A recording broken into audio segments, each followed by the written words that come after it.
Hello everyone, welcome back to my channel. If you're new here, my name is Erin. I am a fourth year urology resident, and today I'm going to do a video that is like a part 2 to a video I've already done. I'll link it below, but basically I'm going to be talking about things I didn't expect about medicine before going into medicine. I hope you enjoyed this video. If you do, please don't forget to subscribe. Let's jump in. The first thing is something to think about when you are looking at residency programs and deciding which residency program you want to go to. And that is that there are 2 types of call. The 2 major differences are home call versus in-house call. Home call means that you are at home. You are holding the pager from home.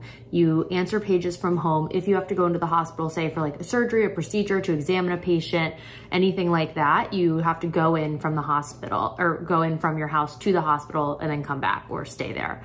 Traditionally, this means that you do not get a post-call day because you have spent the night at home. Versus in-house call means that you take call from the hospital, you spend the night in the hospital, and then traditionally the next day you get a post-call day where you get to go home.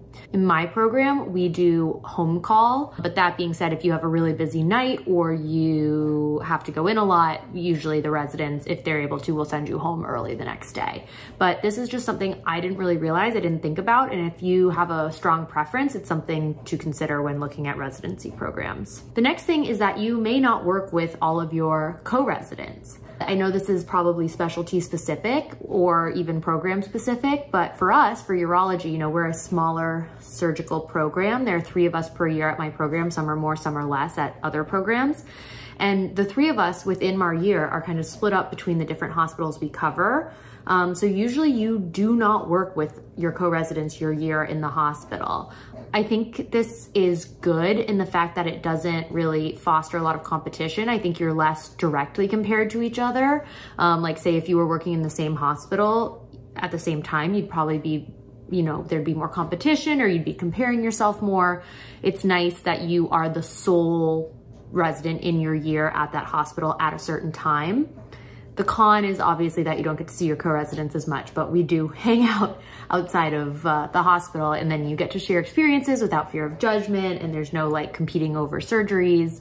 So I actually like that, but it's not something I really knew when I was going into medicine.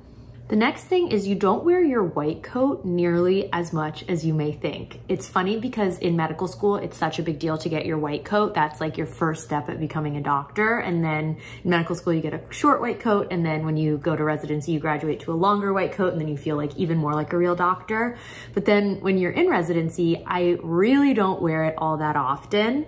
It's hard, you know, in surgery, you are bopping between the OR and the floor. It's, you know, you don't always have time to like put on a jacket to go out and do that. There's also like a contamination issue. You know, you like change your scrubs every day, obviously, or even between cases, but with a white coat, you don't change it nearly as often, and you don't want to contaminate it while examining a patient because we often do have open wounds or we're examining surgical wounds.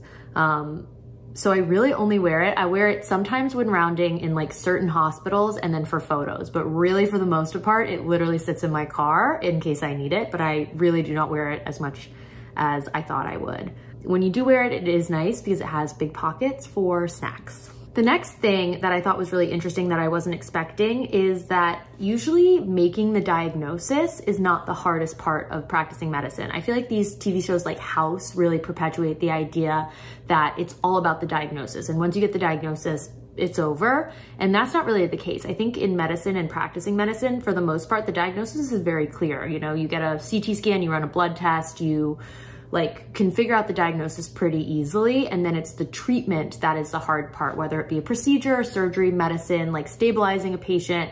Say a patient has sepsis, like you know, like they have a UTI, they have urosepsis, you know the diagnosis. It's the treatment of that that's hard, whether you need to like stent them for a stone, whether you need to just give them like high dose antibiotics, what type of antibiotics, finding out the susceptibilities. All of that is harder than actually making the diagnosis. The next thing is that there's a lot more desk work than I was expecting, even particularly for my specialty, which is a surgical specialty. We spend multiple hours at our desks every day, writing notes, writing operative reports, looking up patients, researching certain surgeries, watching videos, reading through textbooks on your computer, corresponding with other physicians. There's so much desk work. Obviously, you know, in surgery, we do spend a majority of our time physically operating, but I wasn't expecting how much actual time you spend at a desk, even while in a surgical specialty. The next thing I wasn't expecting is that stereotypes of specialties in medicine are more accurate than I would have thought. I feel like, again, in medical TV shows or stories, certain specialties are portrayed in a certain way. Like in Scrubs, surgery was portrayed by a bro who always cut off his sleeves, and then medicine was JD, who was like the bleeding heart. Grey's Anatomy, there was, you know, McDreamy, McSteamy, and those portrayed certain stereotypes with plastic surgery, definitely, I think, for McSteamy. But these are not always, you know, they're not always 100% accurate, of course, but there are certain stereotypes that I think do, for the most part, hold true, which is not what I was expecting. For example, I think orthopedic surgery attracts the type of person who's athletic or is into sports, and that's just by nature of the doctors that they were exposed to growing up. And you have to be pretty athletic to do that surgical specialty. It's a pretty physical specialty just in those operations. So you have to be pretty physical to do that. You can relate to a lot of the patients. So those are like, that is an athletic specialty. Urology, I like to think of as like the cool, chill surgical specialty with a sense of humor, not at all biased. And then medicine, I think, really does attract a very intellectual group of people. There's so much thinking in medicine and so much knowledge that you have to know to be able to treat all these disease processes that I think it really does attract a type of person that is very intellectual. And then pediatrics, I think, you know, I do think you have to like children and enjoy being around them and want to treat them. And by nature, then you have a lot of toys on you because you're around children, and you're always peppy because you're around children. But yeah, I just think there's more of those stereotypes than I would have thought before. I hope you enjoyed this video.